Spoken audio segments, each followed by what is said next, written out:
Disappear, the first song, was a song that I had written for Waiting for Eternity 12, 13 years ago, I guess. So I'd had it for a while. And Any Longer was the same thing. We actually had recorded Any Longer at Fame Studios probably about 10 years ago. And not the version that we have now. Right. It was mixed up a little differently, verse, chorus, bridge type wise, but most of the words stayed the same on that. I wouldn't use scissors on a song. So I had those two songs, and really what happened was I had sent you the three songs, Rusty Strings, Tornado, and Orange Creek. Yep. And again, I wasn't planning on recording those myself, and you're like, no, you need to come do this. Do you have any more songs? We need 5 songs, and so I brought those other 2 up. Well, okay, so when Orange Creek especially, which you know my love affair with that song, and when I heard that very first, that bellowy Orange Creek ran dry, I was like, holy crap, this is like Johnny Cash, modern and so cool. He has to do this. Yeah. I think that song in particular was probably like the biggest deciding factor for me to like try to my best to force you into doing this. But it was so cool when I listened to it. To me, it was like, it's groundbreaking, but it's also such a massive resurgence and revisiting of a time long forgotten. You know, so that's, I had to get out the whip and start saying, come on, dude, do this. Johnny Cash showed me that song in a dream. Yeah? Yeah. It was about, we were in the same room together, and he was playing the little guitar part, and he sang the Orange Creek ran dry, walking down the railroad ties.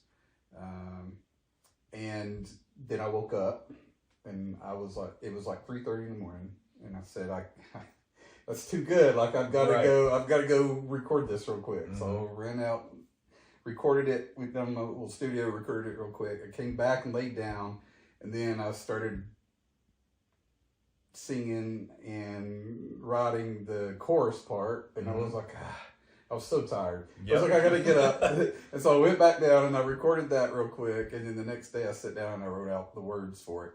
And when my wife got home, I played it for her, and I told her, I said, well, I changed the first line. Yeah, I said, it was walking down the railroad ties, and I forget what I changed it to. Yeah. And I said, it just didn't make sense to me, Right. So she Googles Orange Creek to see if there's such a place. She's like, oh, there's one in Florida. Well, that makes sense. Never would have guessed. Yeah. And it runs, and I hadn't told her about the railroad tie thing yet. Yeah. She said, and it runs beside a railroad track. And I said, well, I guess Johnny knew what he was singing about, so I need to put that line back in the song. With Tornado, had the words and just started. I just picked my guitar up one day when I was looking at the words, and just played what you hear. I mean, it just fell right in place.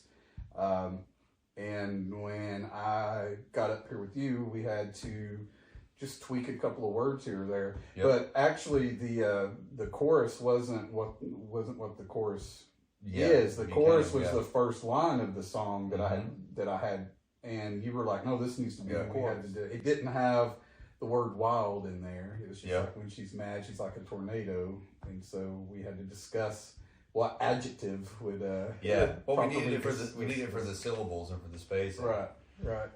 So we came up with wild, and because without wild, it would be when she's mad, she's like a tornado. Yeah, which is how I sang the first the first line of the song. So we needed that extra piece. Yeah. Wild tornado. It's just sold it from there. So Rusty Strings started as a tune in my head, where most of us do all of our singing at, which is in the shower. Yep. And I just Naked Shane, rockabilly tune, just going. So I played around with that line, for a while, and I thought, I think the idea for playing Rusty Strings was there, and then I was like, well, we need some more of the story, I guess. And I was like, oh, Mama played the jukebox, and that's why I had my old guitar playing the rusty strings. And I thought, well, where was Dad at? And I was like, we just make him he was playing the lottery, he wasn't really around a whole lot. So that way we're all three playing something, right? And everything just, again, that's one of those songs when I sit down and put a pen to paper with those ideas, everything just kind of out. Part of like that the classic country, like, back in the day thing, there was always that like protagonist antagonist kind of thing, like storytelling, so they're either dad's a drunk and mom's running around, or something. There has to be some kind of like contrast. Right. So I think that's the thing that made me dig the tune itself. Is like, I'm going to learn how to play this guitar and I'm going to have a good time, and it's about music, and it's not often that you hear a song written about playing music that it actually is cool. A lot of times it comes off a little cheesy. There's those odd occasions where it works, like for those about to rock. That works. That's the one song on this record that really sticks out as being so like vastly different. I think Orange Creek is one end of the spectrum for sure, and then Rusty Strings is the opposite side of the track, so to speak.